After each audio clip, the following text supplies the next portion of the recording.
So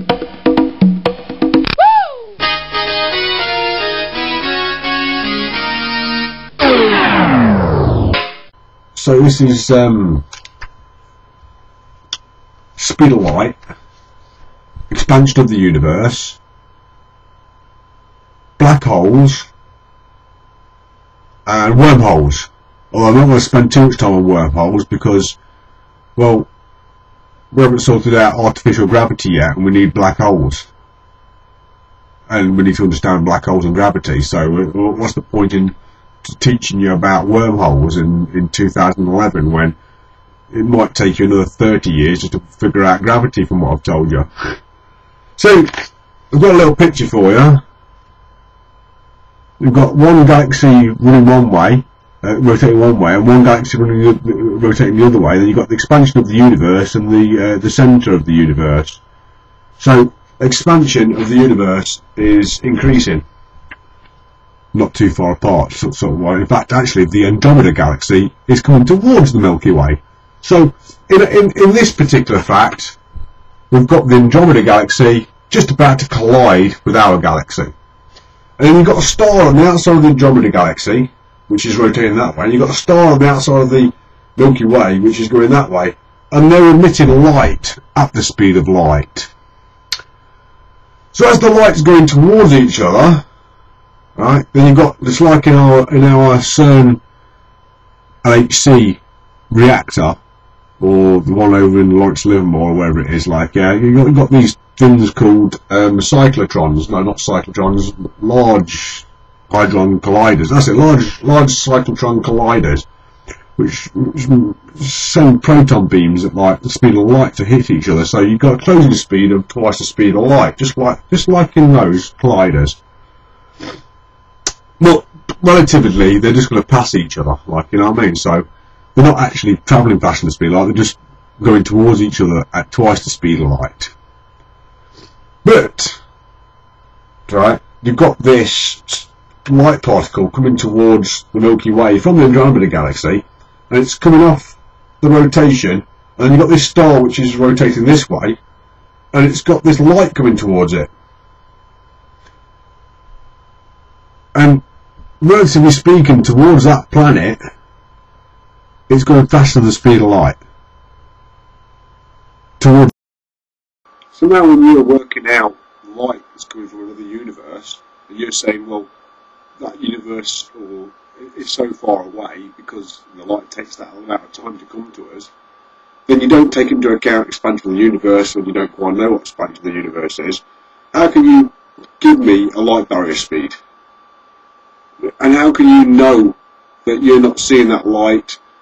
You know, instead of seeing it 2 billion years ago because it's so far away, how do you know it's not 1.5 billion years ago that you're seeing the light from that? How do you know? You haven't even worked that bit out. You don't even talk about that bit, yeah?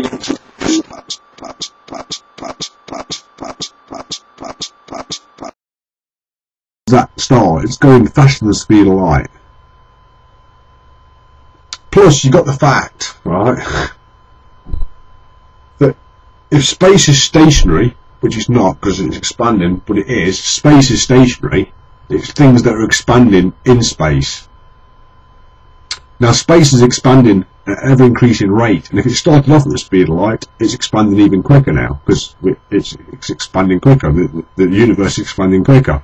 So, then we've got faster than the speed of light. Just, you know, I take as many ways as I want to try and explain faster than the speed of light, but faster than the speed of light is possible in many different ways. There's loads of different ways that faster than the speed of light is possible. Loads of different ways.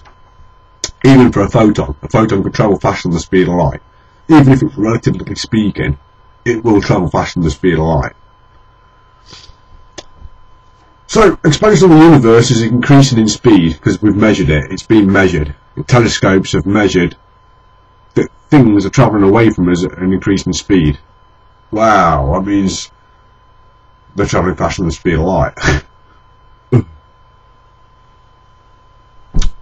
Or, alternatively, because we're getting closer to the Andromeda galaxy, we're slowing down, which means things beyond us will be catching up with us, which they're not, because we're getting further away from them. The only thing we're getting close to is the Andromeda galaxy.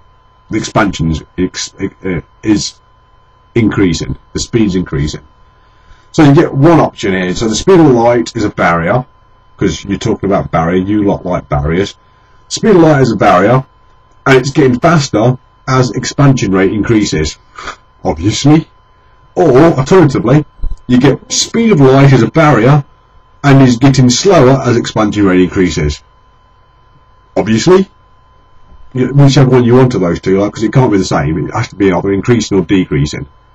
You understand what I'm saying? You can't be increasing or decreasing, because the Big Bang is measured at the speed of light.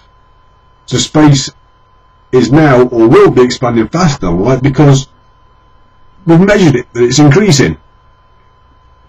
Whichever way you look at it, you can't have always contradictions.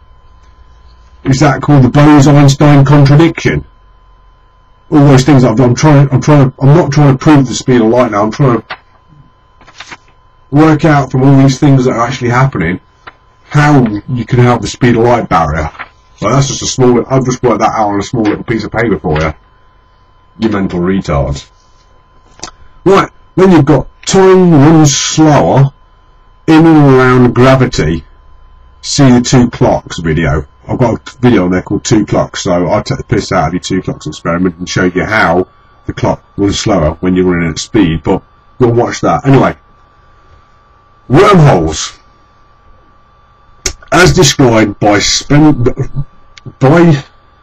bending space, are clearly incorrect, but possible in general relativity and special relativity. There's general stupidity and special stupidity, as I call them.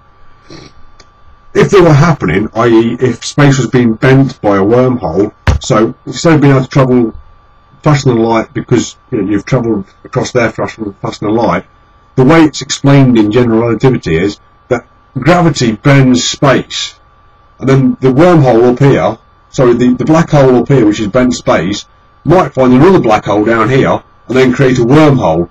So instead of having to travel all the way around the bent space, you can just hop from one place to another through a black hole or through a wormhole, right? But unfortunately, right, and some people going, oh yeah, wow, yes, to understand that. No, right? Unfortunately, for that to happen, and we have multiple black holes because we've seen multiple quasars and we detect them all the time, like, yeah, right? Fortunately, for that to happen, the stars that you see at night would change places regularly because we've got black holes. Alright, so because we've got black holes, wormholes happen, and you know they'd happen, so you'd see the universe is changing place as the supermassive black holes at the centre of the universe. And because the Andromeda Galaxy is so close to ours, we're actually seeing other galaxies merging at the moment. You would actually see space being torn and ripped. But we're not seeing it. What we're seeing is we're just seeing a collision, and it just spirals around itself and then merges and comes together. You don't see all the stars bend and then a wormhole happen and they all get sucked in. That's not happening. So,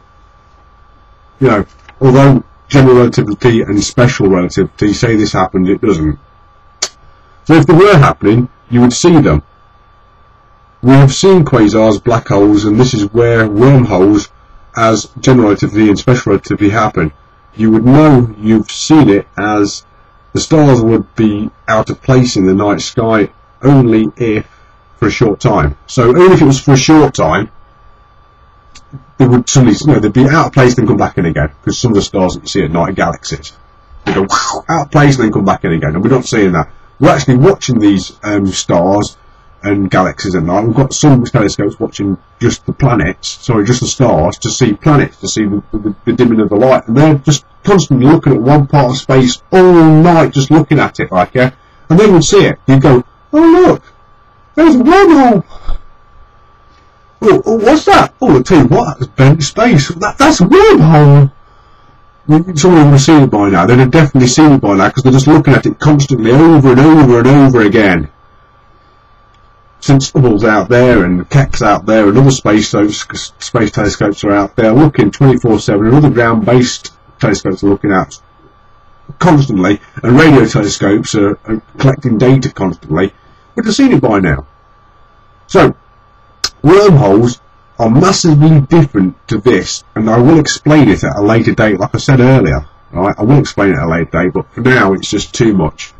So, Space does not bend, like I said yesterday on my video I uploaded yesterday, which I can't remember what I call it. Oh, it's called lens something or other. Lens something. It's about lensing. It's got lensed in the title.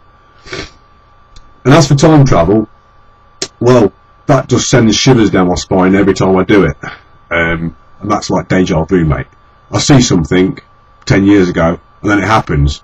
And then today, when it happens, I get a shiver sent down my spine. And I get a flashback from what I saw 10 years ago. And 10 years ago when I saw it, I get a shiver down my spine from when I saw it. It sends shivers down my spine when I see it. Time travel's completely possible, but I don't see space bend around me when I do it. And to travel faster than light, you're going to have to bend space. So I must be bending space all the time. Like, oh, I'm a space bender. Yes, I'm a space bender. That's how I can see the future and see the past and see all this deja vu stuff that I see, because I get deja vu and I see the future and I see the past. It's amazing. Bang, whap, bang. I don't know how else I don't know how I can explain it to you all. I just don't know how to explain it to you all. I'm not giving you wormholes yet, because you don't deserve it. Because you haven't got anti-gravity yet, and you haven't got artificial gravity yet, and you haven't even figured out gravity yet. So you're not having wormholes yet. I'm not even going to get close to giving you wormholes.